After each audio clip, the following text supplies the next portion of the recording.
Ibhunga lesizwe loMzantsi Afrika elijongene nokusetyenziswa kotywala noxhomekeko lweziyobisi iSANCA ngamafuphi libambisene nemibutho eliqela engenzi ngeniso ukwazisa malunga nemingeni ejongene nolutsha kumsitho obubanjelwe kumabala emidlalo ase-Elka eRockville ebutsheni banamhlanje.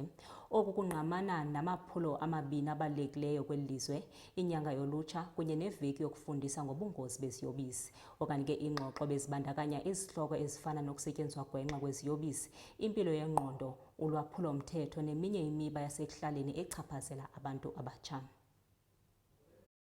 Umkhandlu kazwelonke obhekelela ukusetshenziswa kotshwala nezidakamizwa ngendlela engalungile ngokubambisana nezinhlangano ezahlukahlukene ezingenzi inzuzo bahlangane enkundleni yezemidlalo e-Elka Stadium lapho bekudingidwa khona ngezinkinga ezibhekene nentsha njengengxenye yokubungaza inyanga yabantu abasha.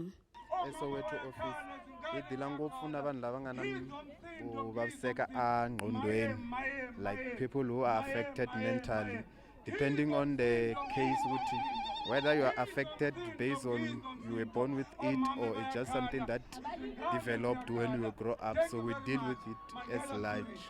So we have different type of mental health situation, bipolar, schizophrenia, and so on and so on. So we also assist people with such.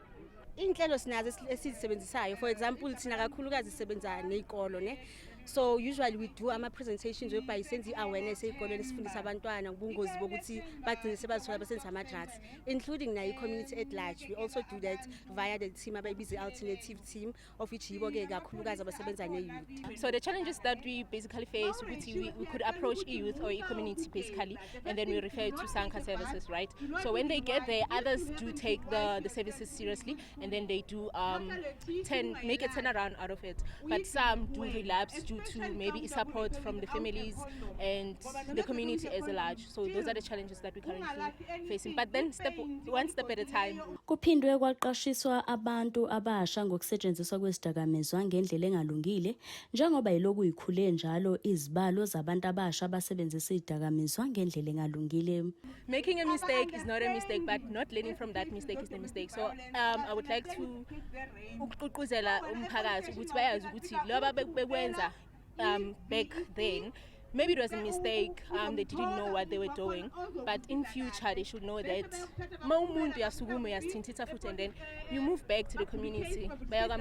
Go out there and seek help, because if you don't seek help while you still have time, it can still escalate and find out being diagnosed with major mental health condition.